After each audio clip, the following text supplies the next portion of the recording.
அதாவது டெல்லியில மோடி உக்காந்துட்டு மத்த ஸ்டேட்ல செட் பண்ணிட்டு இருக்காரு, இங்க திமுக அண்ணாமலையே செட் பண்ணிட்டாங்க. அதுதான் புரியல. நல்லா பாருங்க எப்படி டைவர்ட் பண்ணுவாருன்னு பாருங்க. அதான் நான் சொன்னேன், எங்க தலைவர் புலி மாதிரி அமைதியா இருக்கும்போது திடீர்னு ஒரு ஆடு வந்து சம்பந்தமே இல்லாம எங்களுடைய குறிக்கோள் ஒட்டுமொத்த திமுகவை நாங்க கேள்வி கேட்டு மக்களுடைய பிரச்சனைகள் குரல் கொடுக்கிறதுக்கு நாங்க பிரச்சாரத்தை உருவாக்கிட்டு இருக்கோம். திமுகவோட அஜெண்டா படி இன்னைக்கு பிஜேபியோட அண்ணாமலையும் செட் பண்ணி முடிச்சுட்டாங்க. நீங்க திடீர்னு நாளைக்கு ஏன் திருப்பி அண்ணாமலை திடீர்னு ஒரு பிரச்சாரம் வைக்கும் போது நம்ம போய் அவர் திட்ட வேணாம். அதாவது கட்சியை விட்டமைக்கும் போது நான் கேட்டேன், அதோடைய ஸ்ட்ரக்சரை கேட்கும் போது நான் சொன்னேன் பொதுச்செயலாளர்கிட்ட, அந்த ஐடி விங் எப்படி இருக்கும் அப்படின்னு கேட்டேன். இந்த அண்ணாமலை அவர்கள் பேசின உடனே உலகம் ஃபுல்லா ஐடி விங் இருக்கு, கட்சி போதுண்ண விட்டுருங்க, பாவண்ண எவ்வளவுதான் பிரியாணி போடுவீங்க, போதும் போதும். அதனால திரு அண்ணாமலை அவர்களே, உங்களுடைய பிரதமர் மோடி அவர்களுக்கு உண்மையாக இருங்கள், உங்களுடைய தலைவர் அவர்களுக்கு உண்மையா இருக்கு. அதனாலதான் எந்த மீட்டிங் கூப்பிடறதே இல்லை, அடுத்த நாள் கூப்பிடுறாங்க மீட்டிங் கூப்பிட்டா. ஏன் தலைவரை பார்த்து என்ன ஒரு பெண்களை நோக்கிய விமர்சனம், எழுதி வைத்துக் கொள்ளுங்கள், பெண்களை நோக்கிய விமர்சனம் தூக்கி எறியப்படுவார்கள் தமிழக அரசியலில், எழுதி வைத்துக் கொள்ளுங்கள்.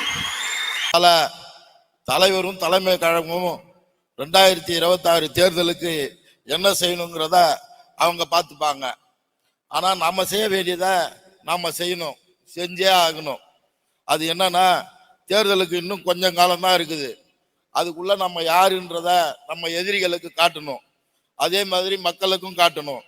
அதுக்கு ஒரே ஒரு வேலை தான் இருக்கு, அது ராத்திரி பகல் பார்க்காம ஓய்வு பார்க்காம உழைக்கணும், உழைச்சிக்கிட்டே இருக்கணும். அதை மட்டும் செஞ்சுட்டாலே போதும். தமிழக சட்டசபையில நம்ம தலைவருக்கு சிஎம்மா உட்கார போறது கன்ஃபார்ம் ஆயிடும். நன்றி, வணக்கம்.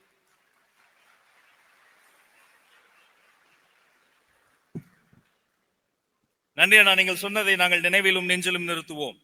அடுத்து இந்த மேடையில் பேசுவதற்காக நம்முடைய மதிப்பிற்குரிய துணை பொதுச் செயலாளர் திரு CTR நிர்மல்குமார் அவர்களை அரங்கம் நிறைந்த கரவொலியோடு அன்போடு அழைக்கிறோம்.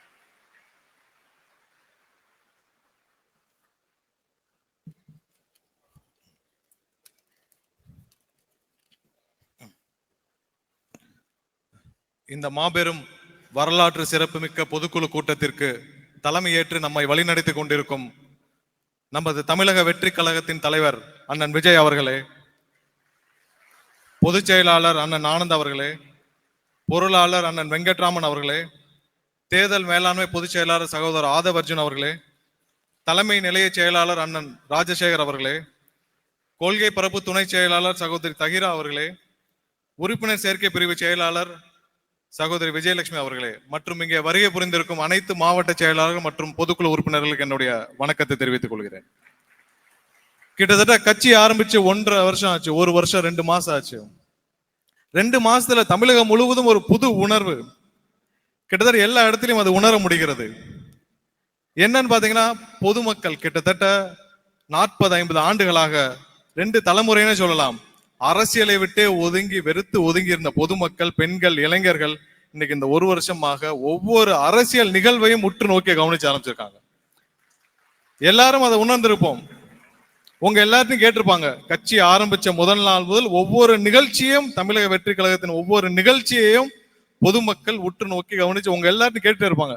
என்ன மீட்டிங் போனீங்களா, வந்தீங்களா, எப்ப அடுத்த மீட்டிங் கேட்டுட்டே இருப்பாங்க. இது ஒண்ணுமில்லை, கிட்டத்தட்ட மக்கள் 40 ஆண்டுகளாக 50 ஆண்டுகளாக அரசியலும் அரசியல்வாதிகளையும் பார்த்து வெறுத்த மக்கள் ஒரு மாற்றத்தை விரும்ப ஆரம்பிச்சிருக்காங்க, ஒரு மாற்றம் தேவைன்னு நினைக்க ஆரம்பிச்சிருக்காங்க. ஏன்னா இந்த 40-50 ஆண்டுகளாக இப்ப இருக்கிற இந்த அரசியல் தலைவர்களும் சரி, மற்ற கட்சியினரும் சரி, ஒரு பெரிய வித்தியாசத்தை வச்சிருக்காங்க. அரசியல்வாதிகள்னா ஒரு உயரமாகவும், பொதுமக்கள்னா ஒரு கீழையாகவும், இவர்களுக்குள்ள இடைவெளி மிகப்பெரிய இடைவெளி. அதில் வெறுத்த மக்கள் தான் மாற்றமாக தமிழக வெற்றி கழகத்தை பார்க்க ஆரம்பிச்சிருக்காங்க. அதற்கு இந்த ஒவ்வொரு வருஷத்துல ஒவ்வொரு நிமிடமும் இவர்களுக்கு எவ்வளவு நம்ம மாற்றாக இருப்பேன்னு சொல்லிட்டு நம்மளுடைய தலைவர் அவர்கள் ஒவ்வொரு நிகழ்விலும், ஒவ்வொரு செயலிலும், ஒவ்வொரு அறிக்கையிலும் ப்ரூவ் பண்ணிட்டு வர்றார். அதுல ஒரு சின்ன நிகழ்வு, என்னை பாதித்த ஒரு நிகழ்வை பத்தி சொல்றேன். இன்னைக்கும் அந்த தீர்மானத்தை நிறைவேற்றிருக்கோம். பரந்தூர் தீர்மானம், பரந்தூர் விமான நிலையம் பற்றிய தீர்மானம். நிறைய பேருக்கு வெளியில் இருக்கவங்களுக்கு தெரியாது அந்த பரந்தூர் தீர்மானத்தோடைய பத்தி. ஏன்னா அது ஒரு விமான நிலையம், அங்க வந்து ஒரு விமான நிலையம் வரப்போகுது, அங்க இருக்கிற மக்களை வந்து வேற இடத்துக்கு மாற்ற போறார்கள், அது ஒரு போராட்டம் இப்படின்னு தான். ஏன்னா வெளியில் இருக்கவங்களுக்கு அதை பத்தி புரிதல் கம்மியாக இருக்கலாம். இதுக்கு அந்த போராட்டக்குழுவோடு கிட்டத்தட்ட 2 வருடமாக நாங்கெல்லாம் ஒருங்கிணைஞ்சு அந்த மக்களுக்கு ஏதாவது நல்ல விஷயம் செய்ய முடியுமா அப்படின்னு பல முயற்சிகள் எடுத்தோம். எல்லாம் செவுத்துல அடிச்ச பந்து மாதிரி திரும்ப வந்துச்சு.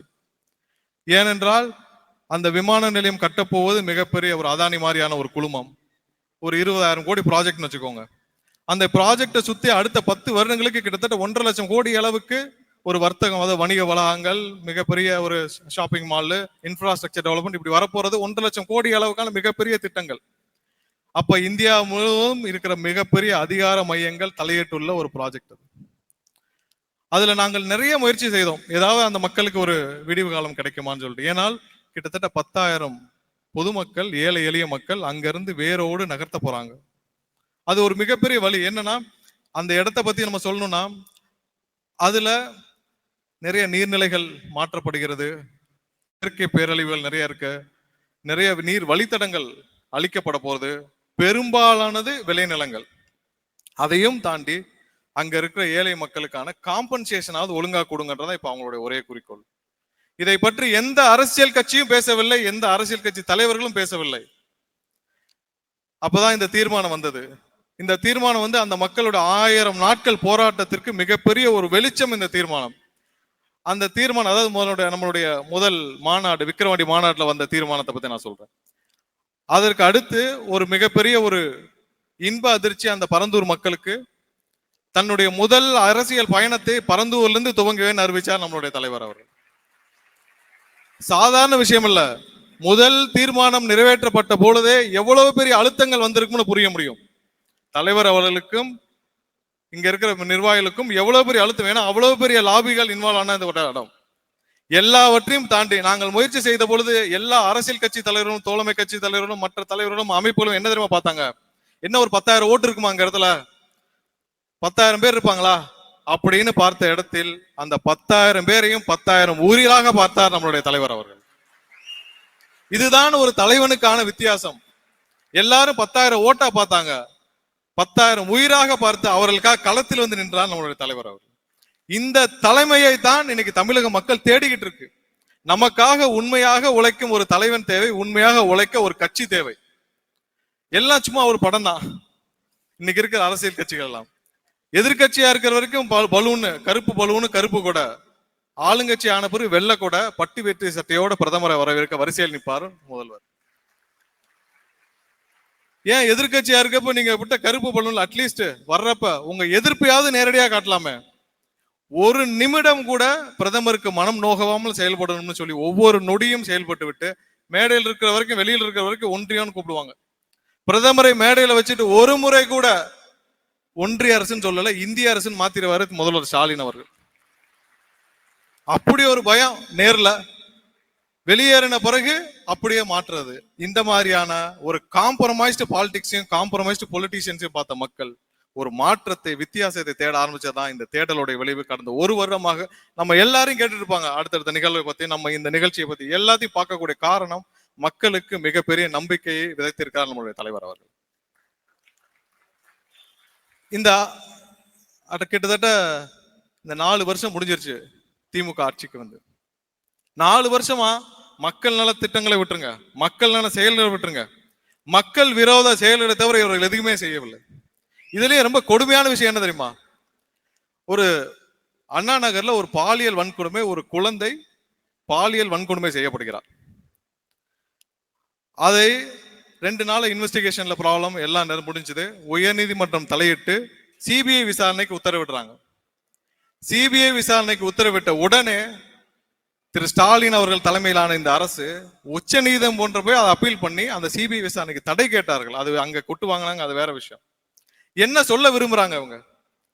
சிபிஐ விசாரணை நியாயமாக விசாரணை நடக்க வேண்டும் என்ற உயர்நீதிமன்றம் கொடுத்த உத்தரவை உடனே நிறுத்த வேண்டிய அவசரம் என்ன? இந்த அவசரம் வேற எதுல காட்டிருக்கீங்களா?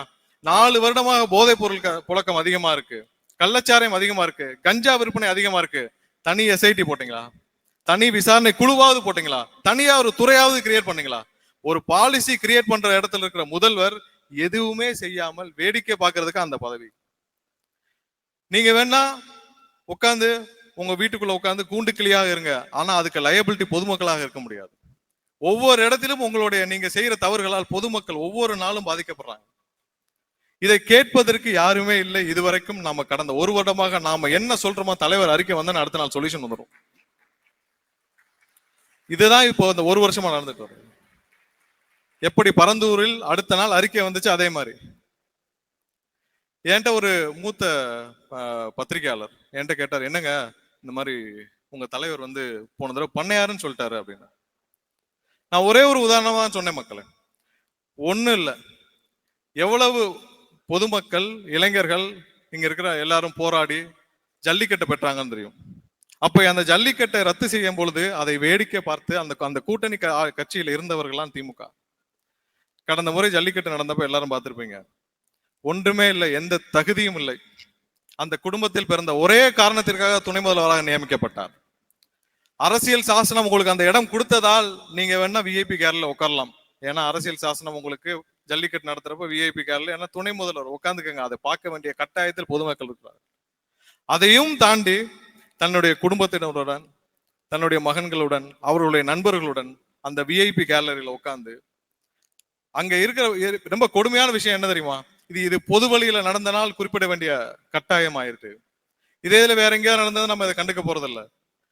அரசியல் சாசனத்தால் இந்தியன் கான்ஸ்டிடியூஷனால் அங்கீகரிக்கப்பட்ட ஒரு கலெக்டர் ஓரமாகவும், ஒரு ஐபிஎஸ் எஸ்பி ஐஜி ஓரமாக நிற்க வைத்து விட்டு, மினிஸ்டர் ஓரமா நிற்க வச்சுக்கிட்டு, எம்எல்ஏ எல்லாம் ஓரமா நிற்க வச்சுட்டு, மேல குடும்பத்துடன் உட்காந்து ட்ரோன் விட்டு விளையாண்டு இருக்கிறது, போராடி ஜல்லிக்கட்டை பெற்ற மக்கள் ஓரமா கீழே உட்கார்ந்து இருக்கிறப்ப நீங்க மேல உட்கார்ந்து அந்த மக்கள் ஒரு நிமிஷம் அந்த மக்கள் எல்லாம் ஓட்டு போட்டுதான் நாங்க உட்கார்ந்துருக்கேன் ஒரு நொடி நீங்க நினைத்திருந்தால் அந்த பண்ணையார் புத்தி வந்திருக்காது. இதுதானே பண்ணையார் தனம். இந்த நிலைமை மாற வேண்டாமா? யாரு உங்களுக்கு அந்த பிரிவிலேஜ் கொடுத்தான்? அங்க உட்கார்ந்து அந்த கேலரியில உட்கார்ந்து குடும்பத்துடன் உட்கார்ந்து இருக்க வேண்டிய அந்த பிரிவிலேஜ், அந்த முக்கியத்துவம் உங்களுக்கு எப்படி கிடைச்சது? அந்த மக்கள் ஓட்டு போட்டு தானே. நீங்க ஒண்ணு இந்த நாடும் இந்த நாட்டு மக்களும் உங்களுக்கு மொத்தமா குத்தகைகளை எழுதி கொடுக்கல. இது எல்லாம் மக்கள் ஓட்டு போட்டு ஒவ்வொரு நாளும் ஓட்டு போட்டு கொடுத்துருக்காங்க. இந்த நிலைமை மாற வேண்டும் என்றுதான் தமிழக மக்கள் ஒவ்வொரு நாளும் நினைத்து கொண்டிருக்காங்க. 40 வருஷம் 50 வருஷம் வழி இல்லை, இன்னைக்கு கிடைச்சிருக்கு. அதுதான் இன்னைக்கு ஒவ்வொரு இடத்திலும், ஒவ்வொரு தெருவிலும், ஒவ்வொரு வீடுகளிலும் நமக்கு ஓட்டு தயாராயிட்டு இருக்கு. என்கிட்ட ஒரு மாணவன் வந்து கேட்டான், கிட்டத்தட்ட டிப்ளமோ முடிச்சிருந்தான். ஒரு வாரத்துக்கு முன்னாடி பார்த்தேன், அண்ணா அடுத்த தேர்தலில் தளபதிக்கு தானே ஓட்டு அப்படின்னா. நான் ஃபர்ஸ்ட் பார்த்தேன், தம்பி நீ ஓட்டர் ஐடி வச்சிருக்கியான்னு கேட்டேன். ஏன்னா அண்ணன் கேட்டான், அண்ணன் கட்சி ஆரம்பிச்ச உடனே பதிவு பண்ணிட்டேன், ஓட்டர் ஐடி வந்துருச்சு, ஓட்டர் ஐடி வந்துருச்சு. வீட்லயும் எல்லாத்தையும் கேட்டேன், எல்லாத்தையும் ஓட்டருக்கு எந்த பூத் இருக்கு பார்த்துட்டேன்னா, இவ்வளவுதாங்க பூத்து கமிட்டி, இதுதான் பூத்து கமிட்டி. கிட்டத்தட்ட ஒவ்வொரு இல்லத்திலும் இருக்கிற கோடிக்கணக்கான பெண்கள், கோடிக்கணக்கான மக்கள், ஒவ்வொரு இல்லமும் நமக்காக தயாராயிட்டு இருக்கு. தளபதி மேல, தலைவர் மேல உள்ள நம்பிக்கையால தயாராயிட்டு இருக்கு. கிட்டத்தட்ட 60களில் இதே மாதிரி பெரியவர்களுக்கு தெரியும், 60களில் இதே மாதிரியான ஒரு இளைஞர்கள், மாணவர்கள், பெண்களுடைய புரட்சி ஏற்பட்டுச்சு. அன்னைக்கு அண்ணா அவர்கள் மட்டும்தான், வேற எந்த கோபால்வரும் இல்லை. அண்ணா அவர்களுக்காக மட்டுமே, அண்ணாவின் சொல்ல கேட்டு மட்டுமே அந்த புரட்சியின் விளைவாக அன்று ஆட்சியை கைப்பற்றிய திமுக. அப்பயும் இதே மாதிரிதான். திமுகவிற்கு எந்த கட்டமைப்பும் கிடையாது, பூத்து கட்டமைப்பு கிடையாது, எந்த கட்டமைப்பும் கிடையாது. அன்னைக்கு நிறுத்தப்பட்ட வேட்பாளர் எல்லாரும் இளைஞர்கள். அன்னைக்கு அவர்களை எதிர்த்து நின்ற மிகப்பெரிய தலைவர்கள், அப்ப இருந்த காங்கிரஸ் தலைவர்கள் எல்லாம் பாத்தீங்கன்னா மிகப்பெரிய ஜாம்பவான்கள். அவர்களை நிறுத்தி வைக்கப்பட்டது எல்லாமே இளைஞர்கள். அந்த இளைஞர்கள் நின்று அன்று ஆட்சியை கைப்பற்றியார்கள். அண்ணா அவர்களுக்காக மட்டுமே, திரும்பவும் கோடிட்டு சொல்றேன், வேற யாரும் அந்த கிரெடிட் எடுத்துடக்கூடாது. அதே போன்ற ஒரு சூழ்நிலை இருக்கு. ஆனா ஒரே ஒரு மாற்றம் தான், அன்னைக்கு திமுகவுக்கு கட்டமைப்பு இல்லை. இன்னைக்கு கிட்டத்தட்ட 30 ஆண்டுகளாக மக்கள் மன்றமாக இருந்த தளபதியின் மன்றம் இன்று அரசியல் கட்சியாக மாறி ஒவ்வொரு பூத்துலயும், இப்ப என்னுடைய சொந்த பூத்தில் நான் சாட்சியாக பார்த்திருக்கிறேன், 50க்கும் மேற்பட்ட இளைஞர்கள் இருக்கிறார். திமுகவுக்கு 67 கிடையாது, கட்டமைப்பே கிடையாது, வேட்பாளர்களும் கிடையாது, இளைஞர்களுடைய ஆதரவு மட்டுமே இருந்துச்சு. இன்னைக்கு அதை தாண்டி நமக்கு ஒவ்வொரு பூத்தில் நமக்கான வலுவான கட்டமைப்பை 20-30 ஆண்டுகளாக மக்கள் மன்றமாக இருந்தது நமக்கு இருக்கு. நண்பர்களே, மாவட்ட செயலாளர்கள் அனைவருக்கும் என்னுடைய வேண்டுகோள், இன்னும் 2 மாதத்துல, போன மீட்டிங்லேயே தலைவர் அவர்கள் குறிப்பிட்டார்கள், பூத்து கமிட்டி மாநாடு வைக்கணும்னு சொல்லிட்டு.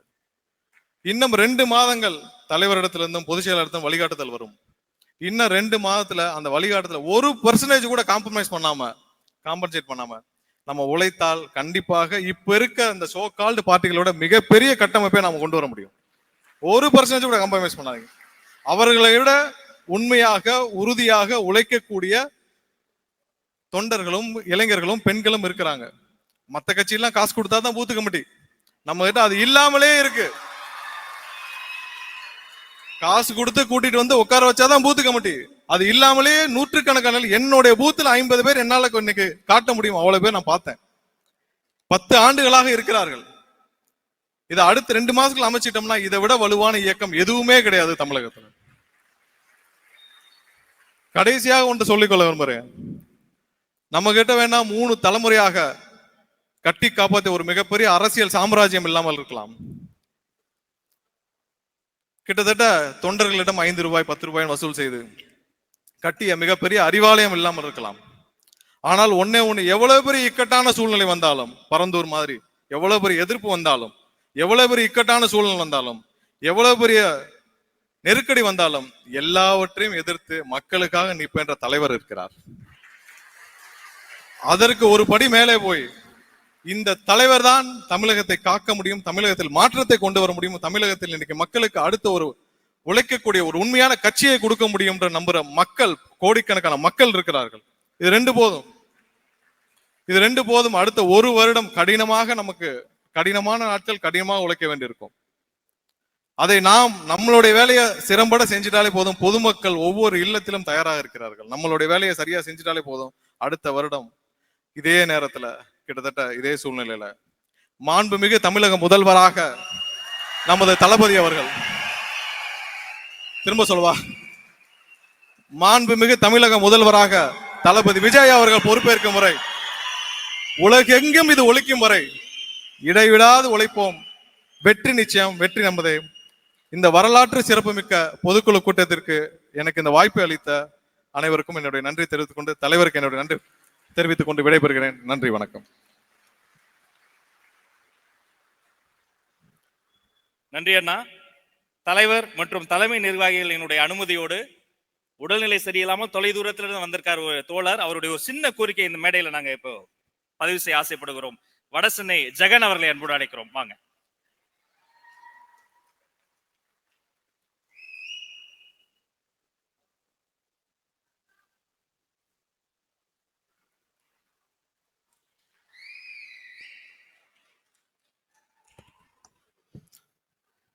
கழக தலைவர் அவர்களுக்கு வணக்கம், கழக பொதுச் செயலாளர் அவர்களுக்கு வணக்கம்.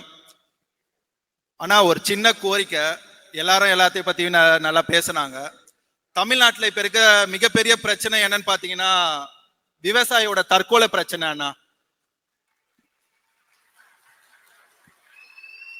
நீங்க ஏற்கனவே ஒரு மேடையில சொல்லியிருப்பீங்க, இந்தியா வல்லரசு ஆகலாம், அப்புறமா முதல்ல விவசாயி வாழ்ற நல்ல அரசாயிட்ட பிறகு வல்லரசு ஆகிக்கலாம் அப்படின்னு சொல்லியிருப்பீங்க.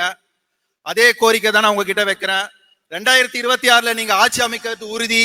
நீங்க ஆட்சி அமைச்சிட்ட பிறகு நீங்க போடுற முதல் கையெழுத்து விவசாயிகளோட நலனுக்காக இருக்கணும் அப்படின்னு சொல்லிட்டு நான் உங்ககிட்ட கேட்டுக்கிறேன். வாய்ப்பு அளிக்க நன்றி. நன்றி.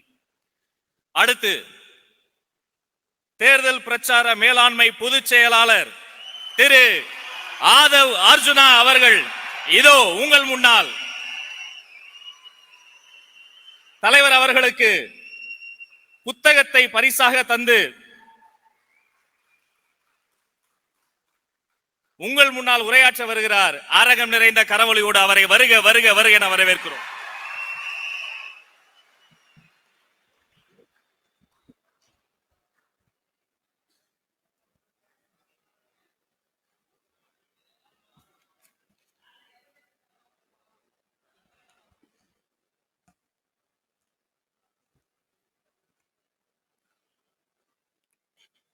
தெய்வத்தால் ஆகாதெனினும் முயற்சிதன் மெய்வருத்த கூலி தரும், பிறப்புக்கும் எல்லா உயிருக்கும். கொள்கை பரப்பு இணை செயலாளர் தாகிரா அவர்களே, மாநில உறுப்பினர் சேர்க்கை அணி செயலாளர் விஜயலட்சுமி அவர்களே, கொள்கை பரப்பு செயலாளர் ராஜ்மோகன் அவர்களே, தலைமை நிலை செயலாளர் திரு ராஜசேகர் அவர்களே, கழக துணை பொதுச் செயலாளர் திரு சிடிஆர் நிர்மல்குமார் அவர்களே, கழக பொருளாளர் திரு பி வெங்கட்ராமன் அவர்களே, கழக பொதுச் செயலாளர் திரு என் ஆனந்த் அவர்களே, சிறப்பு விருந்தினர் நம்மளுடைய தலைவர், நம்மளுடைய கட்சியின் குடும்பம், நம்மளுடைய முன்னோடி தாய் தந்தை அவர்களுக்கு எங்களுடைய வணக்கம்.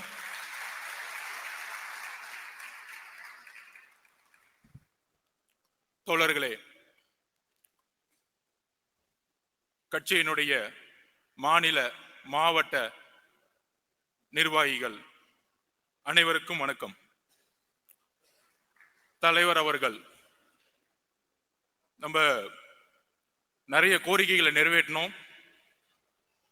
இன்று வரையும் மக்களால் கட்சியால் பாசமுடன் அழைத்த நம்மளுடைய தளபதியை இனி வெற்றி தலைவர் என்று ஒரே குரலுடன் அந்த தளபதி பட்டத்தை இந்த பொதுக்குழுவில் இழந்து வெற்றி தலைவராக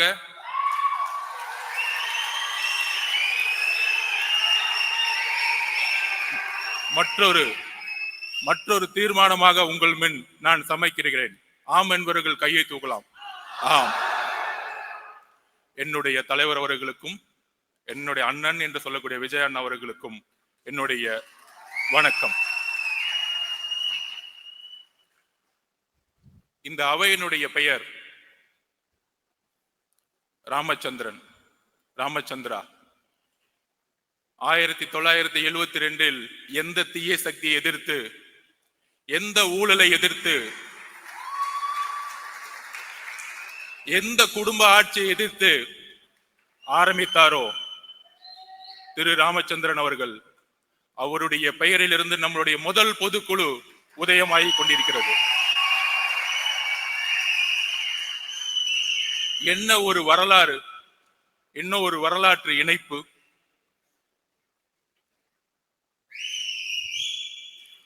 என்ன விமர்சனம் ஒர்க் அவுட் பண்றாங்க. கட்சியுடைய உட்கட்டமைப்பு எந்த அளவிற்கு இந்த 2 மாதங்களில் தலைவர் அவர்களுடைய மேற்பார்வையில், இங்க இருக்கக்கூடிய எல்லாருடைய மாநில நிர்வாகிகளுடைய பார்வையில் சுமார் 2,75,000 பொறுப்பாளர்களை நியமித்து, ஒவ்வொரு நியமமும் தலைவருடைய அனுமதியுடன் நியமித்து, 70,000 பூத் கமிட்டியில் 50,000 பூத் கமிட்டியுடைய வெரிபிகேஷனை முடித்து, ஒவ்வொரு நொடியும் கட்சியினுடைய உட்கட்டமைப்பில் தலைவர்களுடைய பங்கெடுப்பு அபரிமிதமானது. உட்கட்டமைப்போடு நாம் தேர்தல் போருக்கு தயாராகி கொண்டிருக்கிறோம்.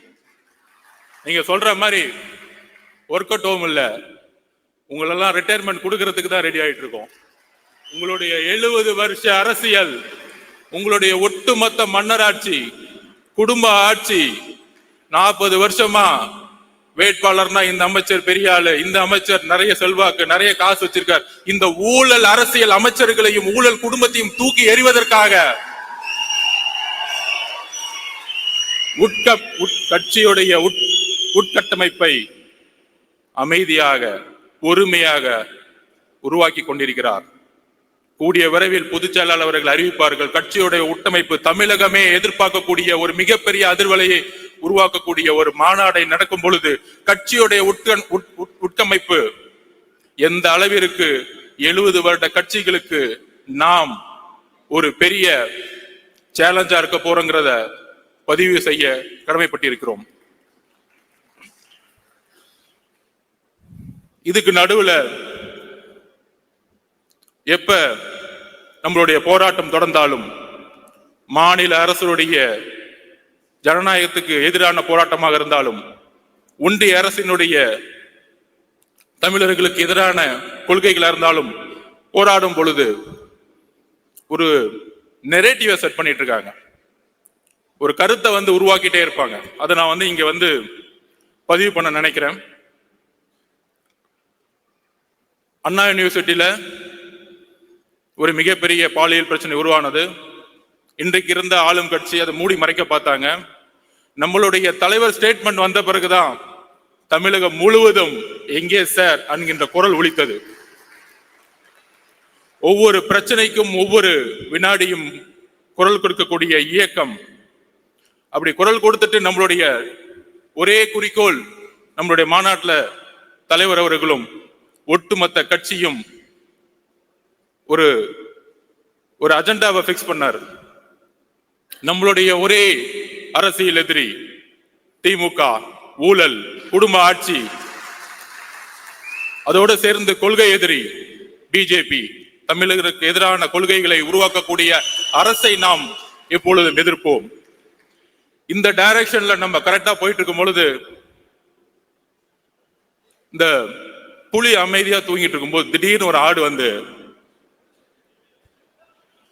என்ன பார்க்க மாட்டீங்களா, என்னையும் பார்க்க மாட்டீங்களா அப்படின்னு என்ன நெரேட்டிவ் செட் பண்றாங்கன்னா, திமுக கூட்டணியை உருவாக்கிட்டோம், எதிர்கட்சிகளை எப்படி வந்து செட் பண்றது, எவ்வளவு பெரிய நெரேட்டிவ் தெரியுங்களா? இதுதான் வந்து மத்தியில் ஆளும் பிஜேபி செஞ்சுட்டு இருக்கு மற்ற மாநிலங்கள்ல. ஆனா இங்க வந்து எப்படி செய்யறாங்கன்னா, அதாவது போன 2ஆம் ஆண்டுக்கு பிரசாந்த் கிஷோர் வந்தார், ஒரு நண்பரா ஒரு ஆலோசனை சொல்லலாம். ஏன் வந்தாரு? எதிர்காலத்துல முதலமைச்சராக கூடிய எல்லா தகுதியும் நம்மளுடைய தலைவருக்கு இருக்கு. தமிழக வெற்றி கழகம் ஆட்சியை அமைக்கக்கூடிய வலு இருக்கு. இளைஞர்களோட செல்வாக்கு, பெண்களோட செல்வாக்கு, ஒட்டுமொத்த தமிழ்நாடோட செல்வாக்கு இருக்குங்கிற ஒரு ஸ்ட்ராட்டஜிக் வியூல இங்க வராரு. அவருடைய பதிவு பண்றாரு, பேட்டி கொடுக்கிறாரு. மக்களை அவரு முழுமையாக 24 மணி நேரம் சந்திப்பதற்கு முன்பாகவே 20% மக்களை சந்திக்கும் பொழுது அப்ப அவருடைய ஒரே ஒரு கடமை, அந்த கடமை இன்னும் சில நாட்களில் முடிவெற்று ஒவ்வொரு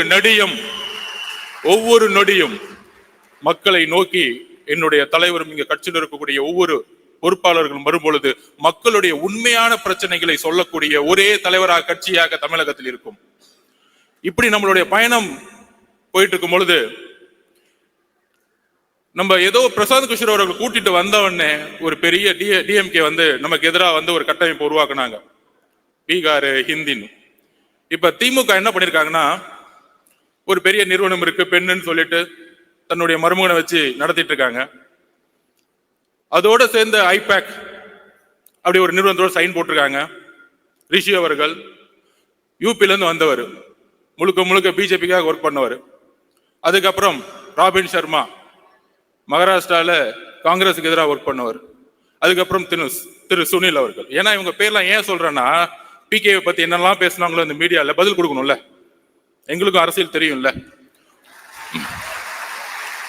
70 வருஷம் கட்சியை நடத்துறவங்க 3 ஸ்ட்ராட்டஜிஸ் அக்ரிமெண்ட் போட்டு என்ன செட் பண்ணிட்டு இருக்காங்கன்னா, எதிர்கட்சிகள் எப்படிலாம் உடைக்கணும், எதிர்கட்சியில் இருக்கிற தலைவர்கள் சுத்தி இருக்க எல்லா தலைவர்களும் எப்படி விலைக்கு வாங்கணும், அப்புறம் எப்படி தமிழக வெற்றி கழகத்தை எதிர்த்து நம்மளுடைய குரலை உடைக்கணும், பல பொய் பிரச்சாரங்களை எப்படி உருவாக்கணும். நமக்குள்ள பல பொய் பிரச்சாரங்களா இருக்கும், நிறைய பொய் பிரச்சாரங்களை உருவாக்குவாங்க. அப்படி செட் பண்ணப்பட்டவர் தான் திரு அண்ணாமலை அவர்கள். அதாவது டெல்லியில மோடி உக்காந்துட்டு மத்த ஸ்டேட்ல செட் பண்ணிட்டு இருக்காரு, இங்க திமுக அண்ணாமலையே செட் பண்ணிட்டாங்க. அதுதான் புரியல. நல்லா பாருங்க எப்படி டைவர்ட் பண்ணுவாருன்னு பாருங்க. அதான் நான் சொன்னேன், இங்க தலைவர் புலி மாதிரி அமைதியா இருக்கும்போது திடீர்னு ஒரு ஆடு வந்து சம்பந்தமே இல்லாம, எங்களுடைய குறிக்கோள் ஒட்டுமொத்த திமுகவை நாங்க வந்து கேள்வி கேட்டு மக்களுடைய பிரச்சனைகள் குரல் கொடுக்கிறதுக்கு நாங்க பிரச்சாரத்தை உருவாக்கிட்டு இருக்கோம். சம்பந்தமே இல்லாம வந்து எங்க தலைவரை பார்த்து, அது ஒரு தொழில், என்னுடைய தொழில், பெண்ணை கேவலமாக பேசக்கூடிய ஒரு தலைவரை பிஜேபி வந்து வச்சிருக்கும் போதே முடிவாயிருச்சு அந்த கட்சி எந்த அளவுக்கு இருக்கு. அக்கா தமிழிசை சவுந்தரராஜன், வானதி அக்காக்கெல்லாம் தெரியும் இந்த தலைவரை பத்தி. எந்த அளவிற்கு திமுகவிற்காக நம்ம அண்ணா யூனிவர்சிட்டி பிரச்சனை கையில் எடுக்கும் பொழுது மக்கள் எல்லாம் அந்த பிரச்சனை குரல் கொடுக்கும்போது, எங்கே சார் அங்க பிரச்சனை கொடுக்கும்போது திடீர்னு சட்டையை கழட்டிட்டு சாட்டை அடிச்சுக்கிறது. என்ன அரசியல் பண்றீங்க? யாருக்காக இந்த அரசியல்? பாவம் மோடி அவர்கள் டெல்லியில உட்கார்ந்து நமக்காக ஒரு பையன் சாட்டை அடிச்சிட்டு இருக்கான், நமக்காக ஒரு பையன் கத்திக்கிட்டு இருக்கான், நமக்காக ஒரு பையன் வேலை செஞ்சுட்டு இருக்கான் நினைக்கும் போது அங்கதான் பிரச்சனை இருக்கு. இந்த ஸ்ட்ராட்டஜிஸ் எல்லாம் வந்திருக்காங்களே, அப்பயே கரெக்ட் பண்ணி முடிச்சுட்டாங்க பிஜேபியில. யார தலைவரே கரெக்ட் பண்ணிட்டாங்க. இனி வரும் காலங்களில் எங்கள் தலைவரையும் கட்சியும் தொட்டால் உங்களுடைய உண்மையை தூக்கி எறிவோம் மக்கள் மத்தியில். எழுதி கொள்ளுங்கள். எங்க மேல நீங்க எதுவும் சொல்ல முடியாது. நாங்க ஒண்ணு 10 வருஷம் ஆட்சியில இல்ல, ஊழல் பண்ணல, ஊழல் பண்ண பணத்தை போய் லண்டன்ல வச்சு கொண்டாடல. நாங்க தெளிவா இருக்கிறோம். ஏன் தலைவர் வருஷத்துக்கு 1000 கோடி ரூபாய் சம்பாதிக்கிறத விட்டுட்டு வராரு. நீங்க ஆட்சிக்கு வந்துட்டு ரெட் ஜெயின் கம்பெனி நடத்தி சினிமால சம்பாதிச்சுட்டு இருக்கீங்க. இதுவா அரசியல்? இதுவா அரசியல்? 2018 2021 ரெட் ஜெயின் கம்பெனியுடைய வருமானம் என்ன? 2021 ஆட்சி அமைத்த பிறகு ரெட் ஜெயின் கம்பெனியுடைய வருமானம் என்ன? அரசியல் அதிகாரத்தை வைத்து சம்பாதிக்கக்கூடிய எந்த செயலும் ஊழல் தான்.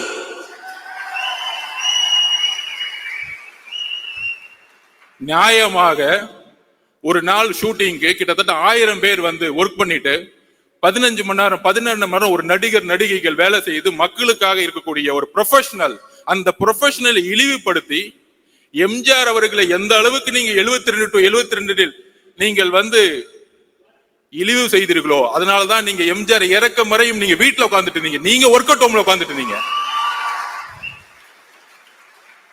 2 மாசம் பொறுமையா உட்கார்ந்து கட்சியோட உட்கட்டமைப்பை வந்து உருவாக்கிட்டு இருக்காரு. எதற்காக? ரிட்டையர்மெண்ட் கொடுக்கறதுக்காக. உங்களுடைய ஒட்டுமொத்த அமைச்சரவையும் ரிட்டையர்மெண்ட்டுக்கு ரெடி ஆகிக்கோங்க. போதும், உங்களுடைய அரசியல் போதும். பார்த்து பார்த்து பார்த்து பார்த்து என்ன இளைஞர்கள் கூட்டம் இருக்கும். ஆமா, பொதுக்குழு ஃபுல்லா இளைஞர் கூட. 1949 அண்ணா உருவாக்கிய போது இளைஞர்கள் மட்டும்தான் கட்சியில் இருந்தாங்க. உங்களுடைய தந்தை கலைஞர் கருணாநிதி 42 வயசுல முதலமைச்சர் ஆனாரு. அவர் மட்டும் இளைஞர் இல்லையா? இளைஞர்கள் கூட்டம் இந்த 2026 புதிய முடிவு எடுக்கும். ஒட்டுமொத்த தமிழ்நாடு மாற்றங்களை உருவாக்கும். சோ திமுகவோட அஜெண்டா படி இன்னைக்கு பிஜேபியோட அண்ணாமலையும் செட் பண்ணி முடிச்சிட்டாங்க. நீங்க திடீர்னு நாளைக்கு ஏன் திருப்பி வந்து அண்ணாமலை திடீர்னு வந்து ஒரு பிரச்சாரம் வைக்கும் போது நம்ம போய் அவர் திட்ட வேணாம். அதாவது கட்சியை விட்டமைக்கும் போது நான் கேட்டேன், அதோடைய ஸ்ட்ரக்சரை கேட்கும் போது நான் சொன்னேன் பொதுச்செயலாளர்கிட்ட, அந்த ஐடி விங் எப்படி இருக்கும் அப்படின்னு கேட்டேன். இந்த அண்ணாமலை அவர்கள் பேசின உடனே உலகம் ஃபுல்லா ஐடி விங் இருக்கு. கட்சி நாடு இந்தியா மட்டும் இல்ல, உலகம் ஃபுல்லா ஐடி விங்க வந்து தலைவர் அவர்கள் உருவாக்கி வச்சிருக்காரு. ஐடி விங்க போட்டு கொஞ்சம் கண்ட்ரோல் பண்றதுக்காக தான் ஐடி விங் இருக்கணுமே தவிர திமுக மாதிரி ஒரு 300 பேரை போட்டு யாரா திட்டலாம், ஒரு 200 ரூபாய் கொடுத்துட்டு யாருக்கு லைக் போடலாம், அப்பான்னு சொன்ன உடனே வந்து ட்ரெண்டிங் எப்படி உருவாக்கலாம், இந்த செட்டிங் வேலை எல்லாம் எங்களுக்கு கிடையவே கிடையாது. சொன்ன அடுத்த செகண்ட் 2 நாள்ல கண்டென்ட்டும் கொடுக்க வேணாம், இதை செய்யுங்கன்னு சொல்ல வேணாம், அடுத்த செகண்ட் அவங்க எடுத்து போடுறாங்க டேட்டாவை. இத பாருங்க, நீங்க சொன்னதுக்கு இது பதில். நான் பொதுச்செயலாளர் சொல்ல, அண்ணே கொஞ்சம் கண்ட்ரோல் பண்ணுங்கண்ணே, போதுண்ணே விட்டுருங்க, பாவண்ணே எவ்வளவுதான் பிரியாணி போடுவீங்க, போதும். அதனால திரு அண்ணாமலை அவர்களே, உங்களுடைய பிரதமர் மோடி அவர்களுக்கு உண்மையாக இருங்கள், உங்களுடைய தலைவர் அவர்களுக்கு உண்மையா இருக்கு. அதனாலதான் எந்த மீட்டிங் கூப்பிடுறதே இல்லை, அடுத்த நாள் கூப்பிடுறாங்க மீட்டிங் கூப்பிட்டா. கட்சியோடைய தலைவரை வந்து மீட்டிங்ல வச்சுக்கிறது இல்ல. சோ உங்க கட்சிக்கு பூத் கமிட்டி மீட்டிங்ல இல்ல, அதுக்குள்ள ஏன் கட்சியை பார்த்து ஏன் தலைவரை பார்த்து என்ன ஒரு பெண்களை நோக்கிய விமர்சனம். எழுதி வைத்துக் கொள்ளுங்கள், பெண்களை நோக்கிய விமர்சனம் தூக்கி எறியப்படுவார்கள் தமிழக அரசியலில். எழுதி வைத்துக் கொள்ளுங்கள். இதுதான் லாஸ்டா உங்களுக்கு, இதுதான் பதில் எங்களுடைய தோழர்கள். ஏன்னா எங்களுடைய குறிக்கோள் ஆல்ரெடி தலைவர் பிக்ஸ் பண்ணிட்டாரு, திமுக மத்தியில் ஆளும் பிஜேபி. எங்களுடைய குறிக்கோள் ரொம்ப ஸ்ட்ரைட்டா இருக்கு. சும்மா திடீர்னு திமுக செட் பண்ணி தாவேக்கள் குழப்பம், ஜாதி பிரச்சனை. இங்க எங்கப்பா ஜாதி இருக்கு? எங்களுக்குள்ள ஒரு ஜாதியும் கிடையாது. இந்த ஜாதியை உருவாக்குனது நீங்க. 70 வருஷமா திமுக தான் ஜாதியை உருவாக்கி தேர்தல் அரசியல் வச்சிட்டு இருக்கீங்க. யாருக்கு தெரியுதோ எனக்கு தெரியும், அங்கிருந்தா வந்த வேலை பார்த்துட்டு. உடனே கேட்பாங்க, நீங்க அங்கதானே வேலை பார்த்தீங்க, திரு எம்ஜிஆர் அவர்களும் 20 வருஷத்துக்கு மேல அங்கதான் வேலை பார்த்தாரு. உண்மை தெரிஞ்சிச்சு, வெளியே வந்துட்டாரு. அவ்வளவுதான் சப்ஜெக்ட். எம்ஜிஆர் நடத்திட்டு இருந்தா உட்காந்து கான்ட்ராக்ட் வாங்கிட்டு சம்பாதிச்சுட்டு இருக்கலாமே, ஏன் வெளியே வந்தாரு? அண்ணாவுடைய குறிக்கோளை நிறைவேற்ற முடியல, வெளியே வந்தாரு. ஜெயிச்ச பிறகு அண்ணாவோட குறிக்கோளை நிறைவேற்றினாரு. இன்றைக்கு அண்ணாவுடைய குறிக்கோளையும் பெரியார் அவர்களுடைய குறிக்கோளையும் நிறைவேற்றக்கூடிய ஒரே தலைவர் எங்களுடைய தலைவர், ஒரே கட்சி தமிழக வெற்றியோட கழகம். ஏனென்றால் இன்றைக்கு வரைக்கும் அறிவாலயத்துல நீங்க பெரியார் போட்டோ வச்சது இல்ல, இன்றைக்கு அறிவாலயத்துல அம்பேத்கர் சிலை நீங்க வச்சது இல்ல. நீங்க சமூக நீதி பத்தி பேசிட்டு இருக்கீங்க. என்ன சமூக நீதி? என்ன சமூக நீதி இருக்கு? வேங்கவேல் பிரச்சனைல யாரு தவறு செய்தா அப்படின்னு பார்த்தா, யாரு வந்து தண்ணியை குடிச்சாங்களோ அவங்களே தவறு செஞ்சுட்டாங்க. என்ன ஒரு சட்டம் ஒழுங்கு, வா சூப்பர். என்ன ஒரு அப்பா, யாராச்சும் போய் கம்ப்ளைண்ட் கொடுத்தா போதும், யாராச்சும் கம்ப்ளைண்ட் கொடுத்தா விசாரணை எல்லாம் கிடையாது, அவங்க மேலேயே பழிய போட்டுரு, கேஸ் முடிஞ்சு, ஃபைல் க்ளோஸ்டு. இதுதான் இன்னைக்கு சட்டம் ஒழுங்கு. ஒரு பெண்ணு போய் பிரச்சனைன்னு சொல்லிட்டு அண்ணா கொடுத்து எஃப்ஐஆர் லீக் பண்ணிரு, அந்த பெண்ணை வந்து கேவலமா பேசட்டும் சமூகம். இதுதான் காவல்துறை. நம்ம காவல்துறையை திட்டுறோம், காவல்துறையெல்லாம் திட்டவே கூடாது. காவல்துறையை யார் கண்ட்ரோல் பண்ணிட்டு இருக்கா? நம்மளுடைய அப்பா ஹோம் மினிஸ்டர் தான் அப்பா, வேற யாரு? ஹோம் மினிஸ்டர் சரியில்லை, பிரச்சனை ஹோம் மினிஸ்டர் சரியில்லை. இங்க காவல்துறை பாவம், அவர் என்ன பண்ணுவார்? ஐபிஎஸ் அதிகாரி மேல இருந்து ஆர்டர் வரணும்ல, மேல இருந்து ஆர்டர் வராம இல்ல தூக்கி 3 பேரை போட்டு, ஏன் ஓபிசி கன்சாலிடேஷன்? இந்த அரசியல தூக்கி எறிங்க. தலித் மக்களை ஏன் தலிதா பார்க்க கூட மனிதனா பாருங்க. ஒரு பிரச்சனை ஒரு குழந்தைக்கு, அது யாரா இருந்தா என்ன, அது யாரா இருந்தான்னு கேட்டேன். அக்ரகாரத்துல ஒரு பிராமின் வந்து குடிச்சாலும் நான் கொஸ்டின் கேட்போம். எந்த ஜாதியா இருந்தாலும் எங்களுக்கு கவலை இல்ல. மனிதம் தான் என்னுடைய தலைவருக்கும் எங்களுக்கும் முக்கியம். மனிதத்தை நேசியுங்கள். ஒரு தவறு நடந்தால் ஒரு காவல்துறை எடுக்கக்கூடிய முடிவுகள் அரசியல் ரீதியாக இருக்கிறது. அதனால்தான் காவல்துறைக்கு வந்து இன்னைக்கு வந்து கை வந்து கட்டப்பட்டிருக்கு. ஆனா இங்க இருக்கக்கூடிய அரசியல்வாதிகள் இல்ல காவல்துறை தவறு செய்யுது, காவல்துறை இயக்கக்கூடிய அதிகாரம் தான் தவறு செஞ்சுட்டு இருக்கீங்க, அதை நாம் உணர்த்தணும். அப்புறம் தலைவர் சொன்னார், பாசிசமா பாயசமா? அதுக்கு நான் எக்ஸ்பிளைன் பண்ணிட்டேன். நிறைய பேர் உட்காந்து டிவி டிபேட்ல பேசினாங்க, அது என்ன பாயசம், அவருக்கு வந்து அரசியல் தெரியல. நான் எக்ஸ்பிளைன் பண்றேன். அதுக்கு ஒரு வரலாற்று காரணம் இருக்கு. நேஷனல் பாசிஸ்ட் பார்ட்டி முசோலினி அவர்களால் 1ஆம் உலக போருக்கு பிறகு தொடங்கப்பட்ட கட்சி. அந்த கட்சியோட குறிக்கோள் தொழிலாளர்களையும் ஏழ்மையும் ஒழித்து ஒரு அரசியல் அதிகாரத்தை மக்களால் உருவாக்குவது. அப்படி உருவாக்கும் பொழுது ஒரு இனவாத அரசியலை அவங்க வந்து கையில் எடுத்தாங்க. அதே இனவாத அரசியலை பிஜேபி எடுத்து தேர்தல் அரசியலை கையில் எடுக்கும் பொழுது அதற்கு தான் அதன் பெயர் பாசிசம் என்று சொன்னோம். பாயசம் சொன்ன உடனே என்ன நினைச்சிட்டாங்கன்னா, திமுகலாம் பரவாயில்ல, அவர் வந்து நம்மள வந்து கொஞ்சம் ஸ்வீட்டா தான் திட்டுறாரு, தெரியல, இன்னும் அவ்வளவு அரசியல் அறிவு கிடையாது, 3ஆம் தலைமுறை இல்ல, 3ஆம் தலைமுறை கொஞ்சம் கம்மியா தான் இருக்கும், அவங்களுக்கு தெரியாது. இவர்கள் எப்படின்னா பாயசம் சொல்லக்கூடாதுன்னு நாசிசம்னு சொல்லணும், அப்பதான் கொஞ்சம் புரியும். ஸ்ட்ரைட்டா ஹிஸ்டரி புரிய வைக்கணும். நாசிசம் எப்படின்னா, பாசிசோடைய முசோலினியோடைய ஒருத்தரை பார்த்து வளர்ந்தாரு அந்த காலத்துல, அவர் பேர் தான் ஹிட்லர். அவர் தான் வந்து பாசிச உருவாக்குனார்.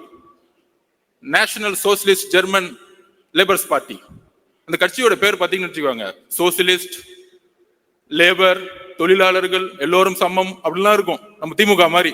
ஆஹா எவ்வளவு அழகா இருக்கு, அண்ணா அவர்கள் உருவாக்கி ரொம்ப அழகா இருக்கும்.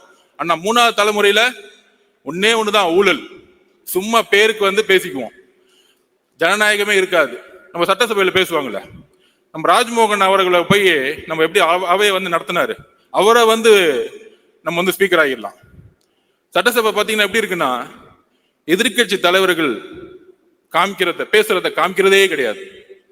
வேல்முருகன் அண்ணன் பேசினா கூட காமிக்கிறது கிடையாது, ரொம்ப ஓவரா பேசுற. உட்காரு, என்னடா ஜனநாயகம்? சட்டசபையில பேசினா கூட ஒன்லி முதல்வர் பேசுவார், அங்கிருந்து பேப்பர் வரும், திடீர்னு முழங்குவார், கேமரா அவர் மட்டும் காமிக்கும். எதிர்கட்சி தலைவரை நான் கேட்கிறேன், எதிர்கட்சி தலைவர் சபையில இருக்க மாட்டாரு, வெளியே போயிருப்பாரு, அவரை பார்த்து கேட்டுட்டு இருப்பாரு. 10 மானிய கோரிக்கை ஒரே நாள் நிறைவேற்றப்படும். உங்க அப்பா கலைஞர் காலத்துல கூட நிறைவேற்ற முடியல, பண்ணதில்லை. எவ்வளவு பெரிய தவறு! மானிய கோரிக்கைங்கிறது ஒவ்வொரு டிபார்ட்மெண்டோடைய ஒரு உயிர் நாடி. ஒவ்வொரு நாளும் மக்கள் வந்து எதிர்கட்சி தலைவர்களும் ஒவ்வொரு உறுப்பினர்களும் ஒவ்வொரு மானியத்தை நோக்கி கல்வி மானியம் இருந்தா உட்கார்ந்து 2 நாள் டிபேட் பண்ணுவாங்க. ஆனா இன்னைக்கு எப்படி பிஜேபியோடைய பாராளுமன்றம் நடக்குதோ அங்கேயாச்சும் லைவ் போடுறாங்க, இங்க லைவும் கிடையாது. ஆனா இங்கிருந்து எம்பிக்கள் போய் நம்ம அக்கா கனிமொழி அக்காலாம் போய் ஜனநாயகம் பறிக்கப்படுகிறது, ஜனநாயகம் பறிக்கப்படுங்க, பேச விடல. இங்க என்ன நடக்குது? எல்லாரையும் பேச விடுறீங்களா? எத்தனை நாள் சட்டமன்றம் நடக்குது? மக்களுடைய குரல் வலிகளை நீங்கள் வந்து சட்டசபையில நெருக்கணும்னு நினைக்கிறாங்க. அங்கதான் ஜனநாயகம் இல்லை. சட்டசபையில ஜனநாயகம் இல்லைன்னா வீதிகளில் எப்படி ஜனநாயகம் இருக்கும்? இங்க ஜனநாயகமே இல்லை. சோ நான் சொல்ல வந்தது என்னன்னா, எப்படி ஹிட்லர் முசோலினி பார்த்து வளர்ந்தாரோ அதே மாதிரி நம்மளுடைய இன்றைய திமுக, அண்ணா இருக்கும்போது திமுக வேற, கொஞ்சம் அடுத்துக்கு அப்புறம் வந்தவங்க வேற. நம்ம கலைஞர் வந்தவொடனே கொஞ்சம் குடும்ப திமுகவா மாத்தினாரு, ஒரு 10 குடும்பம் இருக்கும்.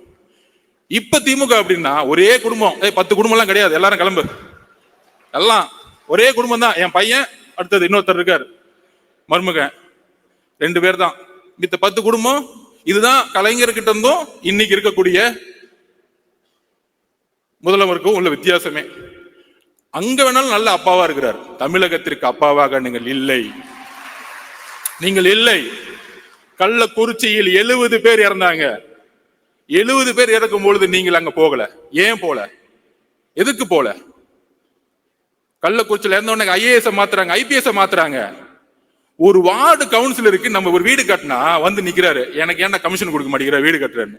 அப்ப இவ்வளவு பெரிய கலாச்சாரம் காய்ச்சற உங்களுக்கு அந்த துறையோட அமைச்சருக்கு ஒண்ணும் தெரியாதான், அங்க இருக்க எம்எல்ஏக்கு ஒண்ணும் தெரியாதான், கவுன்சிலருக்கு ஒண்ணும் தெரியாதான், ஐஏஎஸ் ஆபீசர் மட்டும் சர்ச் பண்ணு. என்ன ஒரு அரசியல்? விசாரணை கமிஷன் என்ன ஆச்சு? 70 பேர் இறந்தாங்க, என்ன ஆச்சு? எல்லாம் க்ளோஸ், ஃபைல் க்ளோஸ். தமிழக மக்கள் மறந்துடுவாங்க, நம்ம 1000 ரூபாய் கொடுத்துட்டா போதும். அப்புறம் சொல்ற மாதிரி டக்குன்னு வந்து பட்ஜெட்டுக்கு அப்புறம் நீங்க பாத்தீங்கன்னு வச்சுக்குவாங்க, பட்ஜெட்டுக்கு வெளியே ரூன் போட்டுருவாங்க. தமிழ் மேல ஏதாவது நேசிக்கிறாங்களாம், பட்ஜெட்டுக்குள்ள ஒண்ணுமே இருக்காது. அதாவது எப்படி வந்து ஒருத்தர் கோடீஸ்வரன் கேட்டா பேரை வந்து கோடீஸ்வரன் பேர் வச்சிருங்க, கோடீஸ்வரன் எல்லாம் அந்த மாதிரிதான் ரூன்னு போட்டுட்டாங்க. பட்ஜெட் வந்து சிறந்து விளங்கிருச்சு. 5 லட்சம் கோடி லோனு, எல்லா லோனையும் மறைச்சாச்சு, ஆனா வளர்ந்துருச்சு. சோ இந்த மாதிரி பொய் மீடியா செட்டிங்ஸ், அப்புறம் யூடியூப்ல ஒரு 20 பேர் செட்டிங்ஸ், எங்க பார்த்தாலும் நம்ம திறந்தோம்னா அப்படியே அப்படியே அவங்க மட்டும்தான் தெரியும். இல்ல நடுவுல நம்ம அண்ணாமலை வந்து திடீர்னு டைவர்ட் பண்ணி விடுவார் நம்மள திட்டின உடனே. ஆனா இப்ப அவங்களுக்கு பயம் வந்துருச்சு, என்னப்பா நம்மள கொஸ்டின் கேட்கறதுக்குலாம் ஆளே கிடையாது, இத்தனை நாள் வரைக்கும் ஒருத்தர் வந்துட்டாரு, இவர் எப்படி அடக்குறது? இவரு மக்கள் பயணத்தில் வரும் பொழுது பேரதிர்வுகளை ஏற்படுத்தும், பேரதிர்வுகளை ஏற்படுத்தும்.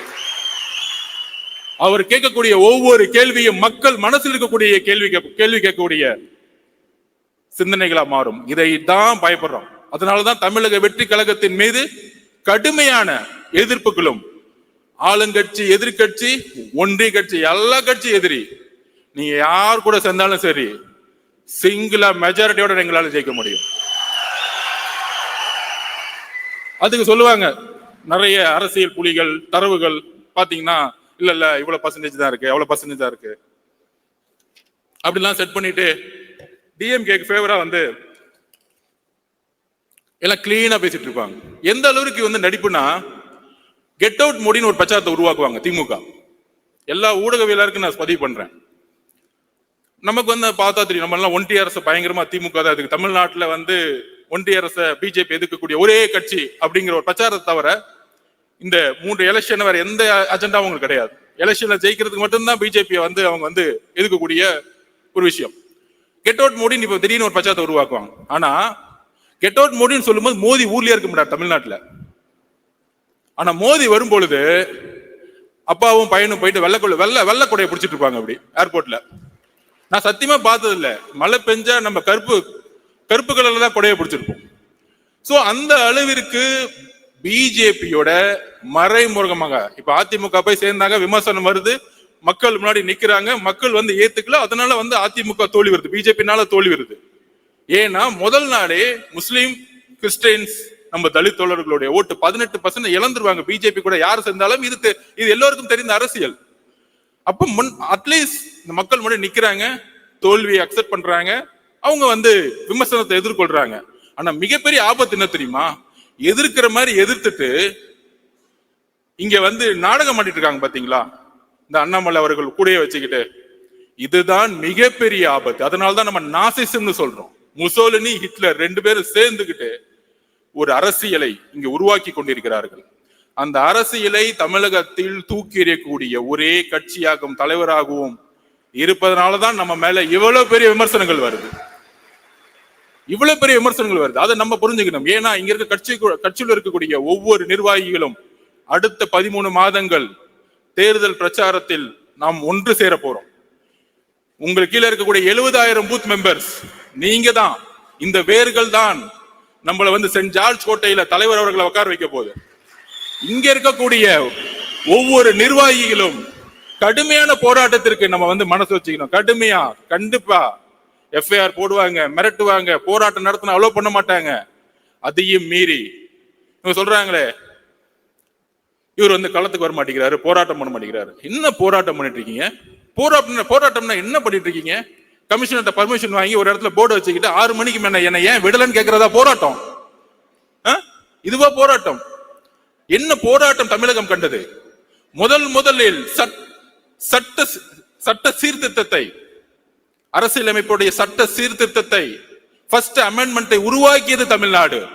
இத்தனைக்கும் அன்றைக்கு வந்து அண்ணா அவர்களும் பெரியார் அவர்களும் எந்த அரசியலிலும் முதலமைச்சராக கிடையாது, அதிகாரத்துல கிடையாது. சமூக நீதிக்காக உருவாக்கிய தமிழ்நாடு. அதுதான் போராட்டம்.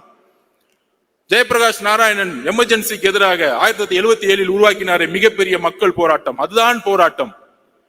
பர்மிஷன் வாங்கி 6 மணிக்கு போர்டு வச்சுட்டு, அதுதான் தலைவர் சொன்னாரு. என்ன சார் போராட்டம் பண்றாங்க? நடிக்கிறாங்க எல்லாம். மக்கள் முன்னாடி, மீடியா முன்னாடி நின்றுட்டு போர்டை பிடிச்சிட்டு. அன்னைக்கு டீலிமிடேஷன் நடந்துட்டு இருந்துச்சு. நடந்துட்டு இருக்கும்போது அண்ணாமலை அவர்கள் போராட்டம் பண்ணிட்டு இருக்காரு. எங்கன்னா வீட்டுக்கு வெளியே நின்றுகிட்டு.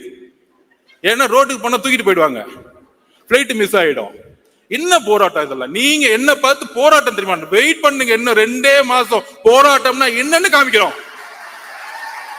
உண்மையான போராட்டத்தை எங்கள் தலைவர் தமிழகத்திற்கு அண்ணாவுக்கு காமிப்பார், ஜெயபிரகாஷ் நாராயண வழியில் காமிப்பார். உண்மையான போராட்டம் என்ன? நாங்கள் உண்மையாக மக்களுக்காக போராட்டத்தை உருவாக்கி கொண்டிருக்கின்றோம். நாங்க அதை தெளிவா இருக்கிறோம். நடிக்கணும்னு அவர் சொல்றதா எப்பயுமே நம்ம உண்மையா இருப்போம். ஒரே குறிக்கோள் தான், மக்கள் கிட்ட உண்மையா இருப்போம், சமநிலையா இருப்போம். அதை நிர்வாகக்கூடிய ஒரே கழகம் இன்றைக்கு. எல்லாம் காம்ப்ரமைஸே கிடையாது. எல்லா கட்சி காம்ப்ரமைஸ். ஒண்ணு மணி, ஒண்ணு ஊழல், ஒண்ணு குடும்பம், சொல்றதுக்கு ஒண்ணுமே இல்லை. விமர்சிக்க வேணாம். இனிமேட்டு நம்மளுடைய உரிமை, நம்மளுடைய கடமையை நோக்கி நம்ம போவோம், மக்கள் கிட்ட போவோம். அதுக்கான போராட்ட களத்தை தலைவர் அவர்கள் கட்சியுடைய கட்டமைப்போடு உருவாக்கி கொண்டிருக்கிறார். அதை நாம் நம்புவோம்.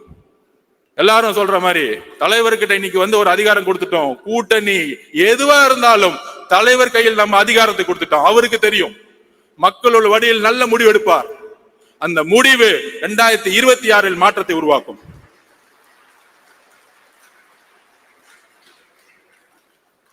நான் ஏன் பிஜேபியும் டிஎம்கேவும் ஒண்ணுன்னு சொல்றேன்னா, இது கூட்டணி கட்சிகளுக்கு புரியணும். அதை நான் வந்து தரவுகளோட பதிவு பண்றேன். அது உதாரணம் சொல்லணும்ல. ஏதோ ஒரு குற்றச்சாட்டு பண்ணிட்டு நம்ம அப்படியே கிளம்பிட்டோம். எதா இருந்தாலும் ஃபேக்ட் இருக்கணும். தலைவர் சொல்லுவாரு ஃபேக்ட் இருக்கணும், தெளிவு இருக்கணும். அதுக்கு நான் பதிவு பண்றேன். 2014 ஜெயலலிதா மேடம் வந்து இந்தியா முழுவதும் பிஜேபியோட அலை இருந்துச்சு. ஆனா மேடம் ஜெயலலிதா அவரை செட் பண்ணாங்க. மோதியா லேடியா தேர்ந்தெடுத்த தலைவி, தமிழகத்தினுடைய தலைவி. அதோடைய நெரேட்டிவ் தான் 19 திமுக கையில் எடுத்தாங்க. மதவாதத்திற்கு எதிரான அரசியல் அதை கையில் எடுத்தாங்க. கடுமையான ஒரு பிரச்சாரம் மூலம் மிகப்பெரிய வெற்றி. அந்த வெற்றி அப்ப திமுக ஒண்ணு சொன்னாங்க, திரு ராகுல் காந்தி அவர்கள் பிரதம மந்திரி வேட்பாளர், அவர்தான் எதிர்காலத்தில் இந்தியாவை வழிநடத்த முடியும். திமுக அதற்கு ஒரு மனதாக குரல் கொடுக்கிறோம். வெஸ்ட் பெங்காலையும் போய் சொன்னார். ஆனா ஜெயிச்சுட்டு வந்த பிறகு 2021 என்ன செட்டிங் நடந்துச்சு டெல்லியில? இந்தியா அலையன்ஸ் உருவாக்குனாங்க. நீங்க இப்ப யோசிச்சு பாருங்க. 2004 நான் ஸ்டூடெண்டா இருக்கும்போது கலைஞர் வந்து ஒரு கூட்டணியை உருவாக்குவார். சோனியா காந்தி மேடத்தை வச்சு ஒரு பெரிய அலைன்ஸ்ல தீவு தொடர்ல மீட்டிங் போட்டு ஜனநாயகத்துக்கு எதிரான குரலை உருவாக்கிறோம்னு சொல்லிட்டு ஃபர்ஸ்ட் மீட்டிங் தமிழ்நாடு தான் உருவாக்கும். இந்தியாவுடைய ஒட்டுமொத்த கூட்டணியும் யாங்கிருந்து உருவாங்கன்னா தமிழ்நாட்டுல இருந்து உருவாக்குவாங்க. பிரதம மந்திரி தேர்ந்தெடுக்கக்கூடிய வலிமையை தமிழ்நாட்டுல இருந்து உருவாக்குவாங்க. அப்படி உருவாக்கும் பொழுது 2021 அப்புறம் அவர் வழியில் வந்தேன்னு சொல்றவங்க 2021 அப்புறம் அமைதியாயிட்டாங்க. அதாவது இங்க இருந்து கத்திட்டு இருப்பாங்க, நாங்கள் பிஜேபி எதிர்க்கிறோம், மதவாதத்தை எதிர்க்கிறோம், மோடி எதிர்க்கிறோம். ஏன்? ஓட் பேங்காக. இப்படி எதிர்த்தா முஸ்லிம் தோழர்களும் கிறிஸ்துவ தோழர்களும் தலித் தோழர்களும் ஓட்டு போட்டுருவாங்க. இங்கதான் ஒரு பொய் இருக்கு நான் சொல்றேன். நீங்க என்ன நரேட்டிவ் செட் பண்ண, அந்த நரேட்டிவ் நான் உடைக்கிறேன். ஏன் உடைக்கிறோம் அப்படின்னா 21 அப்புறம் தமிழகத்தில் விசிகே ஒரு இந்தியா அலைன்ஸ் மீட்டிங் திருச்சி நடத்தினாங்க, வெல்லும் ஜனநாயகம்னு. ஏன் திமுக தலைமையில இந்தியாவோட அலைன்ஸ் மீட்டிங் தைரியமா பிஜேபிக்கு எதிராக நீங்க நடத்தல? பதில் சொல்லுங்க. இன்னைக்கு ஏன் ராகுல் காந்தி அவர்கள் பிரதம மந்திரி வேட்பாளரா நீங்க சொல்லல? இதற்கும் பதில் இருக்காது. இதுதான் நடிப்பு. சோ மேல நாங்க ராகுல் காந்திக்கு பிரதம மந்திரி வேட்பாளரா நாங்க சொல்ல மாட்டோம். இங்க ஒரு எதிரியை உருவாக்குவாங்க. பிஜேபி, அண்ணாமலை. கேமரா டெய்லியும் பாத்தீங்கன்னா அண்ணாமலை சுத்தி இருக்கும், திமுகவை சுத்தி இருக்கும். திமுகவை எதிர்க்கக்கூடியவங்க யாரு? 5% இருக்கக்கூடிய பிஜேபி. இன்னொரு மித்த கட்சியெல்லாம் அமைதி பண்ணிட்டாங்க. அக்கா சொல்றாங்க 4% மேல தாண்டாது அப்படின்னு. சோ அக்கா சொல்றதை கேட்டுக்கலாம். அப்ப டெய்லி மீடியால என்ன தெரியும்? இவர் கத்துவாரு, இவங்க பதில் கொடுப்பாங்க. திடீர்னு இருமொழிகள் அண்ணா சொன்னார் ஒரே தட்டி, தமிழகத்தில் இருமொழி கொள்கை எப்பொழுதும் இருக்கும், அதுவரை நான் ஆட்சி செய்து கொண்டிருக்கிறேன். இதை நீங்க காப்பாத்தல, அண்ணா உருவாக்கிட்டாரு. டீலிமிட்டேஷன் புரோகிராம் கொண்டு வருவாங்க, உடனே பிஜேபி ஏத்து நிக்கும், ஆமான்னு சொல்ல இவங்க நிக்கும். இந்த அரசியலை நம்ம கண்ணு முன்னாடி மீடியா செட்டிங்கோட பார்க்கவே வச்சிட்டு இருக்காங்க. அப்ப என்ன நினைப்போம்? ஓகே, மதவாதத்தை எதிர்க்கிறதுக்கு இன்னைக்கு திமுக மட்டும்தான் இருக்கு. சோ மதவாதத்தை எதிர்க்கக்கூடிய கூட்டணி கட்சிகள் இன்றைக்கு இருக்கக்கூடிய திமுக செய்யக்கூடிய ஊழல், அமைச்சர்கள் செய்யக்கூடிய ஊழல், குடும்பம் செய்யக்கூடிய ஊழல், பாலிசியோடைய ஃபெயிலியர்ஸ், தலித் மக்களுடைய எதிர்ப்பு, ஜாதி அரசியல், இதெல்லாம் ஓரமா வச்சுக்கிட்டு டெய்லியும் மீட்டிங்ல மதவாத அரசியலை மதவாத அரசியல் தமிழகத்தில் நம்ம தூக்கி எறிஞ்சிட்டோம். 4 எலெக்ஷன் தோத்துட்டாங்க.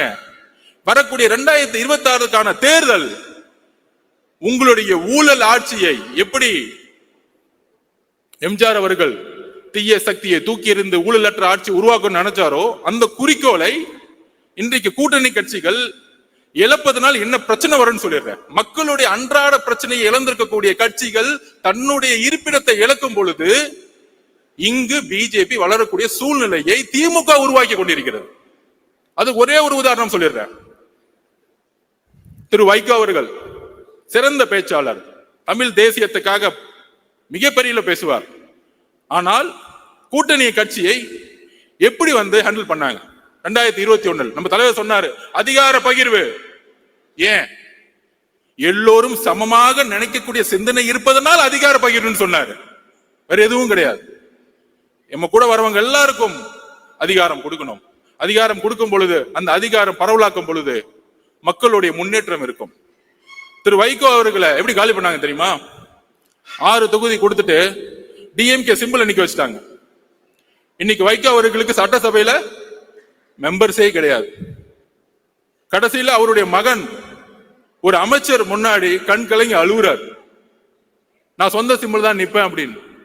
இதுதான் உங்களுடைய கூட்டணியுடைய அடக்குமுறை, இதுதான் சர்வாதிகாரம், இதுதான் நாசிசம், இதுதான் ஹிட்லர். ஜனநாயகம் பேசிக்கொண்டு ஹிட்லர் எப்படி ஆட்சியை பிடித்த பிறகு ஒரு டிக்டேட்டர்ஷிப்பை அரசை உருவாக்கினாரோ, ஜனநாயகத்தை பேசி ஆட்சிக்கு வந்தவுடன் வெறும் பிஜேபி எதிர்ப்பு என்ற ஒற்றை காரணத்தை வைத்து நீங்கள் தொடர்ந்து 3 தேர்தல்கள் வென்று கொள்ளும். அதை உடைக்கக்கூடிய ஒரே சக்தி எங்களுடைய கட்சி தலைவரும் தாவேக்காவும் தான்.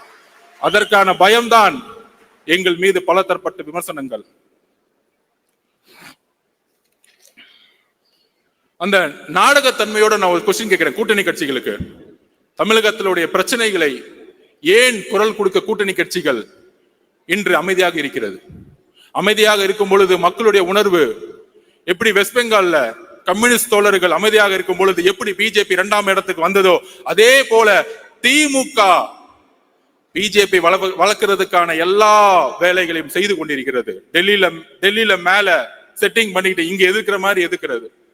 ஏன்னா அவங்களுக்கு முதலமைச்சர் ஆகணும், தான் பையனை உட்கார வைக்கணும், அவ்வளவுதான் அஜெண்டா, வேற ஒண்ணும் கிடையாது. டீலிமிடேஷன் மீட்டிங் நடத்தினாங்களே, பாவம் முதலமைச்சர்கள் வந்துட்டாங்க.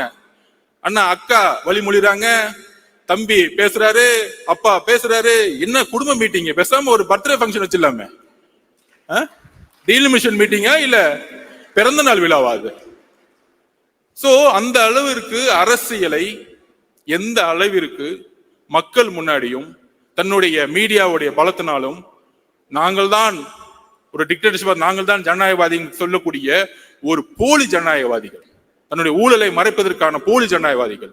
எப்படி நான் காங்கிரஸை பார்த்து கேட்டனோ, ஏன் 2024 ராகுல் காந்தி அவர்களை பிரதம மந்திரியாக நீங்கள் முன்னிலைப்படுத்தவில்லை?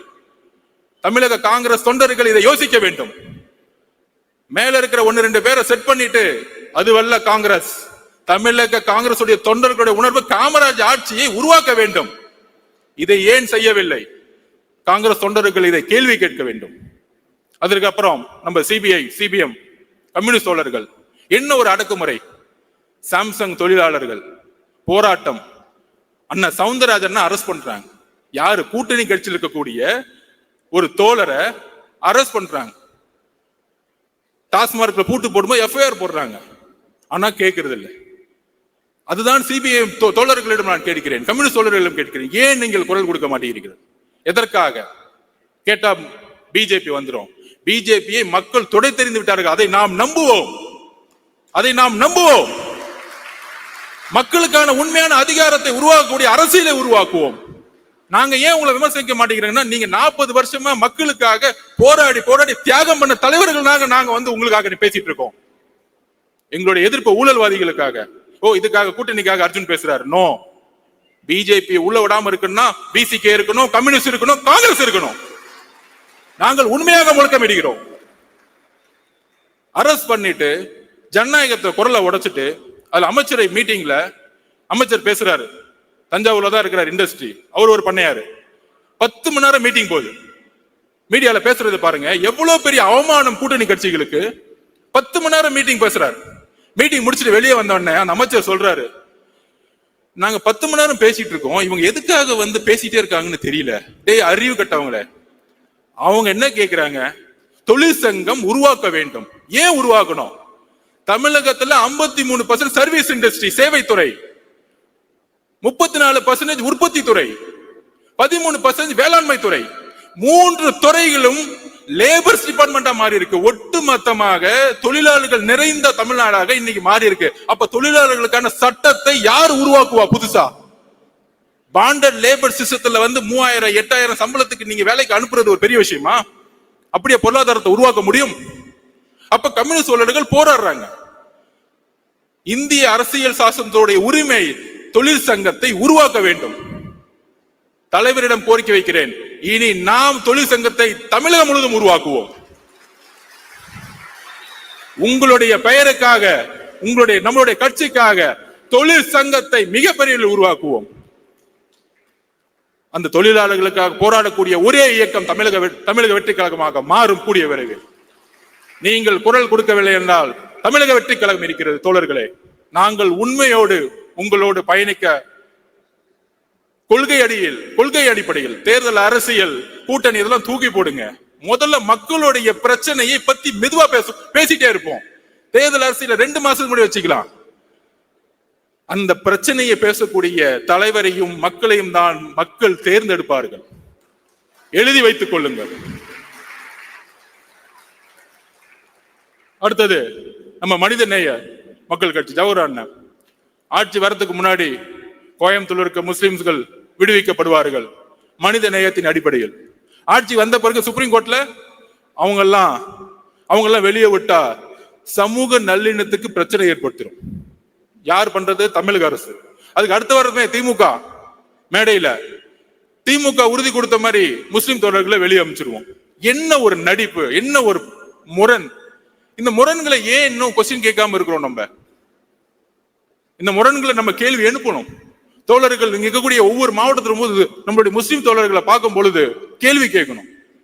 நம்ம இப்தார் விருது நடத்துறோம், தலைவர் வந்துட்டாரு, உடனே திமுகல இருந்து நமக்கு தெரியும் யார் யார் வச்சுலாம் திட்டுவாங்கன்னு. திட்டுனா தைரியமா திட்டுங்க, அதெல்லாம் பின்னாடி வந்து திட்டுறது 10 பேரை வச்சுக்கிட்டு அந்த பயம் இருக்கட்டும் எங்க தலைவரை பார்த்து. அவ்வளவுதான் சொல்லுவேன் நான். ஏற்கனவே ஒருத்தர் திட்டு, ஏற்கனவே நம்ம தலைவர் அண்ணாமலை திட்டி 2 நாள் நல்லா வாங்கி கட்டிக்கிட்டாரு. தம்ம எங்க உலகம் முழுச போனை திறந்தா போனை பார்க்கும் போதுதான் திட்டிட்டு இருக்காங்க, அவரை போனை பார்க்கவே முடியல. இதுதான் எங்களுடைய ஐடிவிங்க. நீங்க ஐடிவிங்க உருவாக்கிங்க, உலகம் முழுச ஆல்ரெடி உருவாகி கிடக்கு. அப்ப எந்த அளவிற்கு ஒரு இப்தார் விருந்துல ஒரு நாள் 4 மணிலிருந்து நம்மளுடைய முஸ்லிம் தோழர்கள் மாதிரியே நோன்பு இருந்து தலைவர் வந்து அதோடைய முறைப்படி அவர்களுடைய ஒரு நோம்பில் பங்கெடுத்துக்குன்னு வரும் பொழுது அடுத்து முடிஞ்சான விமர்சனம், இது ஆயிருச்சு அப்படி ஆயிருச்சு, அடுத்த நாள் போலீஸ் கம்ப்ளைண்ட். என்ன ஒரு திமுக என்ன பயம்? நாங்க பாட்டிக்கு ஒரு விருந்து முடிச்சுட்டு நாங்க பாட்டிக்கு எங்களுடைய கட்சி வேலையை பார்த்துட்டு இருக்கும்போது அப்ப நான் ஒரு கொஸ்டின் கேட்கிறேன். நீங்க முஸ்லிம்களுக்கு தோழர்கள்னா 1999 திரு கலைஞர் அவர்கள் பிஜேபி தலைமையிலான கூட்டணிய பங்கெடுத்தார்.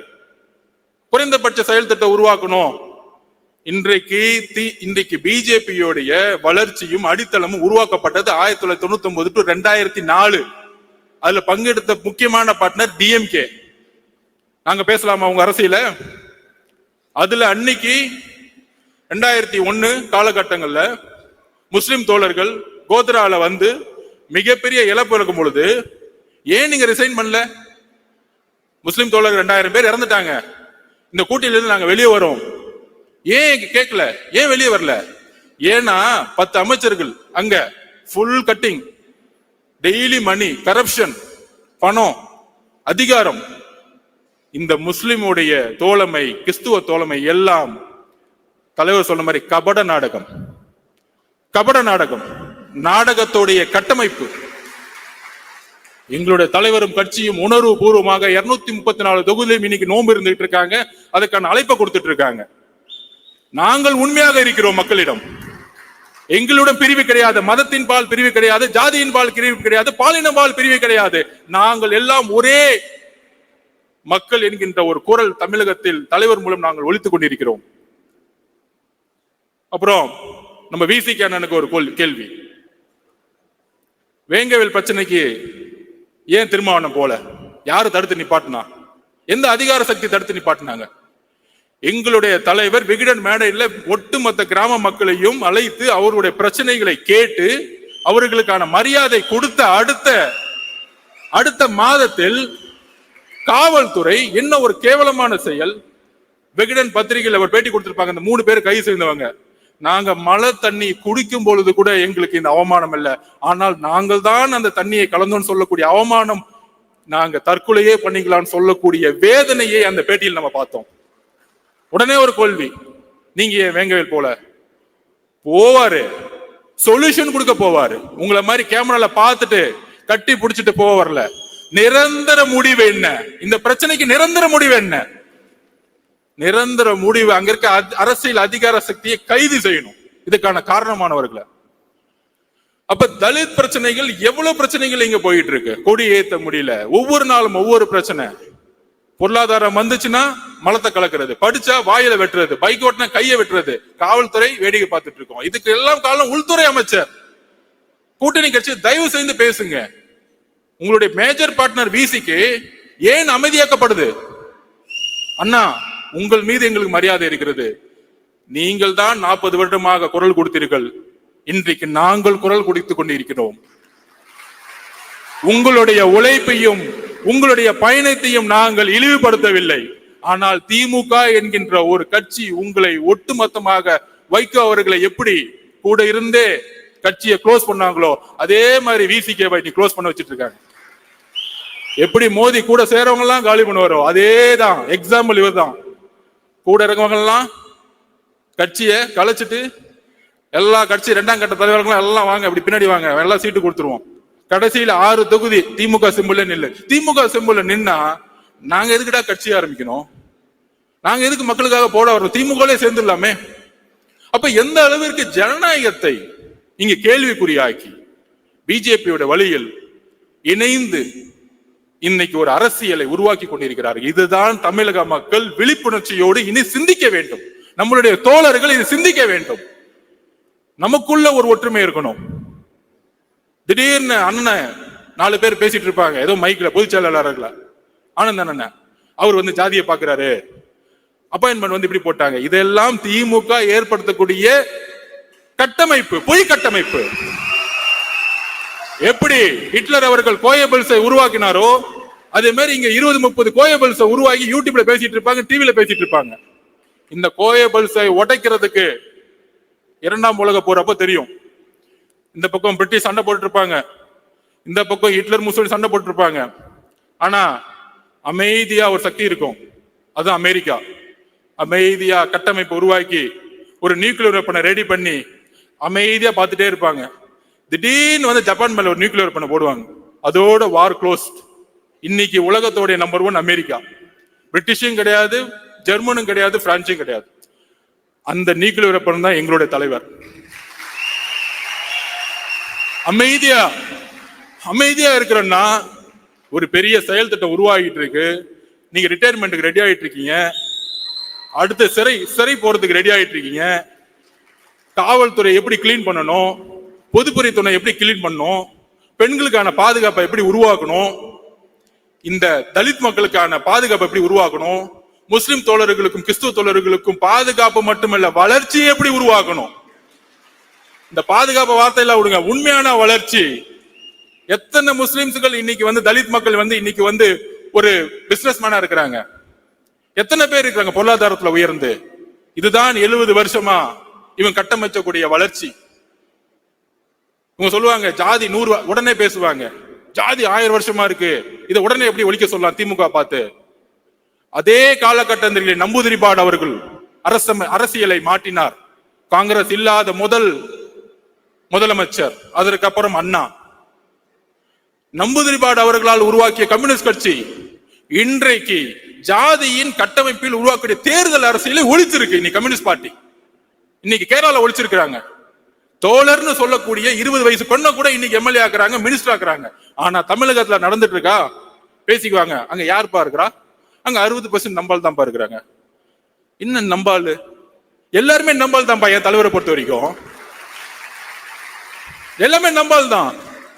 தோழர்களே, தலைவருடைய குறிக்கோள் இங்க இருக்கக்கூடிய எல்லோரையும் ஒரே, இங்க ஆதவ அர்ஜுனாவும் சரி, அர்ஜுனாவும் ஆனந்தனும் சரி, எல்லோரும் ஒரே குரல் தான், ஒரே பார்வை தான். நமக்குள்ள அந்த ஒற்றுமை இருக்கு. அதிகாரம்லாம் கிடையாது. என்னுடைய வேலை நான் செஞ்சுட்டு இருக்கேன். இங்க ஒவ்வொருத்தரும் அவருடைய வேலையை நாம் இணைப்பின் மூலம் உருவாக்கும் பொழுது மிகப்பெரிய அரசியல் சக்தியை உருவாக்கும். இதுதான் அண்ணா வலியுறுத்தினார். அண்ணா அப்படிதான் ஜெயிச்சார். இவங்க சொல்றாங்க அது எப்படி நீங்க ஜெயிச்சிருங்க, 1 வருஷம் தானே ஆச்சு, அப்படிலாம் பேசுவாங்க. நான் அதுக்கு ஒரு உதாரணம் சொல்றேன். 1971 எலெக்ஷன் வந்துச்சு. 1967 அண்ணா அவர்கள் வெற்றி பெற்று இறந்த பிறகு முதல் தேர்தல் எம்ஜிஆர் அவர்களுடைய துணையுடன், மாவட்ட செயலாளர் கட்சியுடைய துணையுடன் இவர் வந்து முதலமைச்சர் ஆறாரு. எலெக்ஷனை வந்து முன்னாடியே வைக்கிறாங்க, பின்னாடி வைக்க வேணாம், 1 வருஷம் முன்னாடியே வைக்கிறாங்க. 1971 எலெக்ஷன் நடந்துச்சு. எம்ஜிஆர் அவர்களுடைய போராட்டம், எம்ஜிஆர் அவர்களுடைய பிரச்சாரம், கட்சியுடைய ஒட்டுமொத்த பொதுக்குழு, மாவட்ட செயலாளர் கட்டமைப்பு எல்லாம் திமுக இருக்கு, கலைஞரிடம் இருக்கிறது, பணம் இருக்கு, முதலமைச்சர், ஆட்சி அதிகாரம். நீ சொல்லக்கூடிய 1949 இருந்து அண்ணா அவர்கள் உருவாக்கிய கட்டமைப்பை கலைஞர் கையில் வச்சிட்டு இருக்கார். எவ்வளவு பெரிய சக்தி! கலைஞரும் ஒரு இளைஞர், எவ்வளவு பெரிய சக்தி! இந்த சக்தியை ஒரு துரோகத்தின் அடிப்படையில் எம்ஜிஆர் அவர்களை வெளியே அனுப்புறாங்க. எம்ஜிஆர் வெளியே வரும்போது எந்த மாவட்ட செயலாளரும் கூட கிடையாது, கட்சி கட்டமைப்பு கிடையாது. தோழர்கள், இதுதான் நீங்க புரிஞ்சுக்கணும். கட்சி கட்டமைப்பு கிடையாது, பெரிய பணபலம் கிடையாது. ஆனால் எம்ஜிஆர் அவர்கள் 1977 ஜெயிச்சு இறக்கும் வரைக்கும் ஜெயிச்சுட்டே இருந்தார்.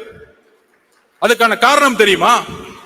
கலைஞரிடம் கட்டமைப்பு, பணபலம், அதிகாரம், காவல்துறை எல்லாம் இருந்துச்சு.